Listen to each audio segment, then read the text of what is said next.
მოგესალმებით, კოლეგებო, მოგესალმებით დამსწრე საზოგადოებას. დღევანდელი ჩვენი რეგიონალური პოლიტიკისა და თვითმმართველობის კომიტეტის სხდომა ეძღვნება საორგანიზაციო საკითხს, მაგრამ ძალიან მნიშვნელოვანი საორგანიზაციო საკითხებია. გამომდინარე იქიდან, რომ ჩვენ მუშაობას შემოვუერთდა უმრავლესობის ფრაქციიდან 3 ძალიან მნიშვნელოვანი და ღირსეული ჩვენი კოლეგა, ქალბატონი ნინო წილოსანი, პარლამენტის ვიცე-სპიკერი, ბატონი შოთა ხაბარელი, სპორტისა და კომიტეტის თავმჯდომარის მოადგილე და ბატონი ზაურ დარგალი, რომელმაც დელეგატი მარნეულისა და გარდავნის ნაწილისა.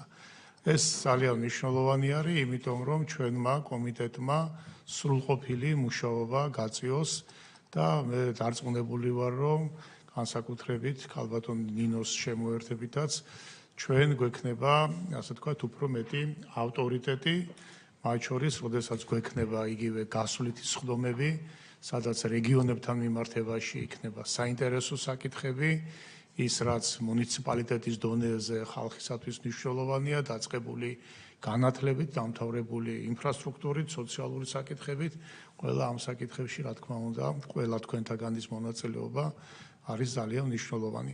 მოკლედ ფრაქციის წარდგინებით ეს პირები შემოგვიერთდნენ, ბიუროზე ამის, ასე ვთქვათ, ცნობად მიღებული იქნა.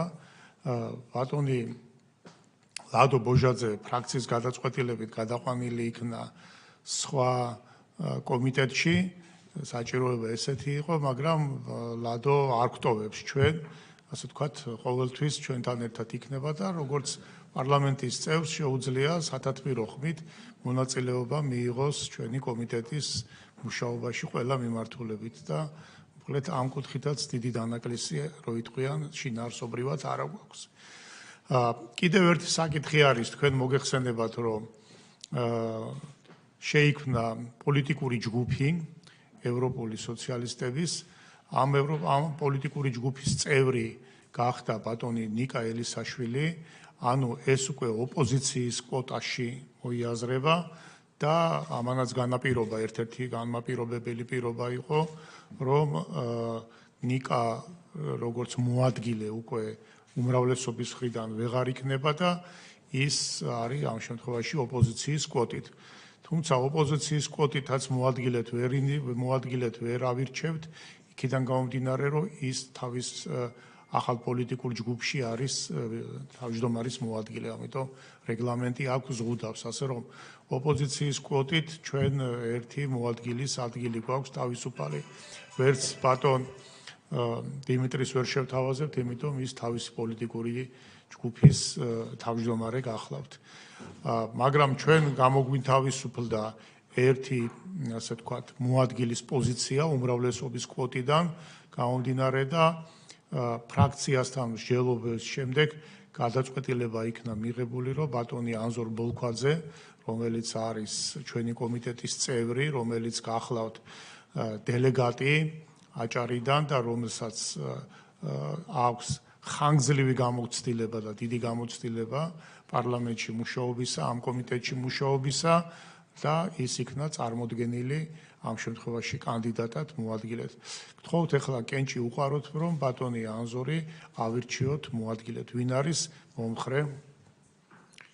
დიდი მადლობა, გადაწყვეტილება მიღებული არის ერთხმად და ბატონ ანზორთან ერთად გავაგრძელებთ ჩვენ ამ მუშაობას, განსაკუთრებით მნიშვნელოვანი არის ისიც, რომ აქ არის არა მარტო აჭარის მაღალმთიანეთზე საუბარი, აქ რა თქმა უნდა არის აგრეთვე იმ ჩვენ აჭარიდან გადაადგილებულ მოსახლეობაზე, რომელიც სხვადასხვა ბუნებრივი თუ სხვა პირობების გამო საქართველოს სხვადასხვა რეგიონებში არიან განსახლებულები, მათთან მუდმივი კონტაქტი იყო და ჩვენ სამუშაო ვითარებაში ბატონ ანზორთან ერთად გქონია ესეთი შეხვედრები კახეთში მათ შორის, როცა მე იქ მუშაობდი, ასე რომ ჩვენ ამ ურთიერთობის და თანამშრომლობის ძალიან კარგი გამოცდილება გვაქვს.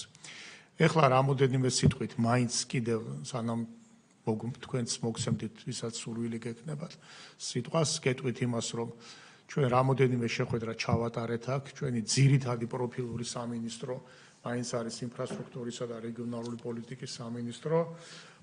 ქონდა როგორც მოგეხსენებათ 2025 წელს დეცენტრალიზაციის ის ძველი, ასე ვთქვათ, სამოქმედო გეგმა იწურება და ახალი სამოქმედო გეგმა უნდა იყოს მიღებული, რაც ძალიან მნიშვნელოვანია და ჩვენი კომიტეტის ჩართულობა აქ არის აბსოლუტურად აუცილებელი. ქალბატონ ზია გიორგობიანთან, მინისტრის მოადგილესთან ქონდა აქ შეხვედრა სამუშაო ვითარებაში. ჩვენ გვაქვს ესეთი დედლაინად აღებული, რომ მარტის ბოლოს, სადაც აპრილის პირველ რიცხვებში შემდეგი შეხვედრა ჩავატაროთ, როდესაც მას უკვე ეცოდინება უფრო კონკრეტულად, ასე ვთქვათ, ყველა ჩარჩო, ანუ რა პოზიციები ექნება მთავრობას ამასთან დაკავშირებით, რომ გაგვიზიაროს და ჩვენ სამუშაო ვითარებაში ჩავერთოთ ამ მიმართულებით. და რა თქმა უნდა, გვაქვს შედგენილი სამოქმედო გეგმა მიმდინარე წლის, სადაც არის ზუსტად გაწერილი დაახლოებით თარიღებს მერე დავაზუსტებთ იმის დამიხედვით, თუ როგორი იქნება ჩვენი სამუშაო გრაფიკი და სხვა, ასე ვთქვათ, ჩართული ინსტიტუტ ორგანოების და გვექნება შეხვედრები როგორც ზედამხედველობითი კუთხით, ანგარიშის მოსმენის კუთხით, ასევე რა თქმა უნდა, გამოცდილების გაზიარების კუთხით. აღსანიშნავია ისიც, რომ ჩვენ ბატონმა ლადო ბოჟაძე შეხვედრა ჰქონდა ნალას აღმასრულებელ დირექტორთან, ქალბატონ ნინო გოცირიძესთან, რომელიც ამ ორგანიზაციის, ამ თვითმმართველობის ასოციაციის ხელმძღვანელი გახლავთ ქალაქ თბილისის მერი, როგორც მოგეხსენებათ, ბატონი კახაკალაძე, მდივანი ამ ორგანიზაციის არის გიორგი თხემალაძე, საკრებულოს თავმჯდომარე და ამ ქალბატონთან საუბრის შემდეგ არის ესეთი სურვილი, რომ მერები, გარკვეული რაოდენობა მერებისა, ისინი ქმნიან ერთგვარ იურიდიულ სათათბირო ორგანოს, რათა მერებმა, მუნიციპალიტეტის ხელმძღვანელებმა უშუალოდ თავიანთი ხედვები, რა პრობლემებს ხედავენ, რაში უნდათ რომ ეს საკანონმდებლო ბაზაზე აისახოს, ან იგივე ახალი სამოქმედო გეგმის პროგრამის დაწერის დროს აისახოს და პირველი შეხვედრა, სამუშაო შეხვედრა გვექნება ჩვენ სავარაუდოდ მომავალ ხუთშაბათს. ორშაბათს ალბათ გვეცოდინება უკვე უფრო ზუსტი თარიღი, ამას ყველას თქვენ შეგატყობინებთ და ვისაც ამის სურვილი გექნებათ, რა თქმა უნდა, ჩვენ ამ შეხვედრაზე ყველა დავესწრებით და საინტერესო იქნება თვითონ მუნიციპალიტეტის ხელმძღვანელები რა საკითხებს დასვავენ, თუ რა არის მათთვის, ასე ვთქვათ, მტკივნეული გამოწვევას რა შეხედავენ და ფუნქციურად რა უნდათ რომ უფრო, ასე ვთქვათ, დახვეწილი იყოს ან ახალი დამატებითი შესაძლებლობები გაუჩნდეთ. ასე რომ მე ვფიქრობ, გვაქვს ჩვენ იმის ყველა პირობა და საშუალება, რომ ვიმუშაოთ და ვიყოთ, ასე ვთქვათ, ნაყოფიერები ჩვენ ამ მუშაობაში. კიდევ ერთხელ დიდ მადლობას მოგახსენებთ კოლეგებო, ვინც გამოთქვით სურვილი და შემოუერთდით ამ კომიტეტის მუშაობას. გთხოვთ ახლა თუ გნებავთ თქვენი სიტყვას გადმოგცემთ. არა? უბრალოდ კიდევ ერთხელ მოგესალმებით, მადლობას გიხდით ამ საინტერესო ასე ვთქვათ შესაძლებლობისთვის, სხვადასხვა ფორმატში, რა თქმა უნდა, ვიყავით ჩართული თქვენი კომიტეტის საქმიანობაში, კარგი თანამშრომლობა გვაკავშირებდა აგრარულ საკითხთა კომიტეტიდან და არა მხოლოდ, ასევე გენდერული საბჭოდანაც ბევრჯერ ვიკვეთებოდით ერთმანეთთან. და მიხარია რომ რაღაცნაირად ქალების ხმასაც გავაჟღერებთ თქვენი კომიტეტის ფარგლებში და რა თქმა უნდა, ერთად ვიმუშავებთ მნიშვნელოვან საკითხებზე. მე როგორც ყოფილი მაჟორიტარი დეპუტატი განსაკუთრებულად დიდ პატივს ვცემ სწორედ რეგიონებთან და მუნიციპალიტეტებთან დაკავშირებულ საკითხებს და ასე რომ აბა წარმატებული მუშაობა კოლეგებო. მადლობა კიდევ ერთხელ. დიახ, ბატონო ვანზო. მოგესალმებით. მეც იგივე თემა, მადლობა მინდა გადავიხადოთ დობისათვის, თანადგომისათვის და რა თქმა უნდა იმ სამუშაოებს, რომელიც ითქვა კომიტეტის თავმჯდომარის მიერ გაგრძელებული იქნება, როგორც აჯარის რეგიონში ვარ დელეგატი სამი რაიონის, ასევე იმ ეკომიგრანტებთან, რომლებიც მოღვაწეობენ საქართველოს 54 რაიონში. დიდი მადლობა ყურადღებისათვის, თანადგომისა და მხარდაჭერისათვის. მადლობთ, მადლობა. ხوار გნებავთ. სიტყვას. ხო, ძალიან კარგია და დიდი მადლობა მინდა გითხრათ, რომ მიმიღეთ ამ თქვენ კომიტეტში ძალიან ისეთი სოლიდური გუნდი შეიკრიბა, დარწმუნებულია, რომ იქნება ნაყოფიერი თქვენი მუშაობა, ჩვენი მუშაობა ერთობლივად, ჩვენი ქვეყნის საკეთილდღეოდ. წარმატებები ყველას.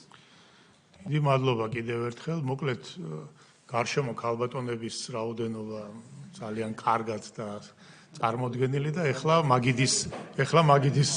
მაგიდის გარშემოც ერთი ქალბატონი გვეყოლებინა. შენიშვნა მივიღეთ ამაზე და მე ვთქვი, რომ ამას აუცილებლად გამოვასწორებთ და მადლობთ ამისათვის.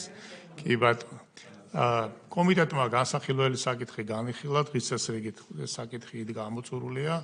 ამით კომიტეტის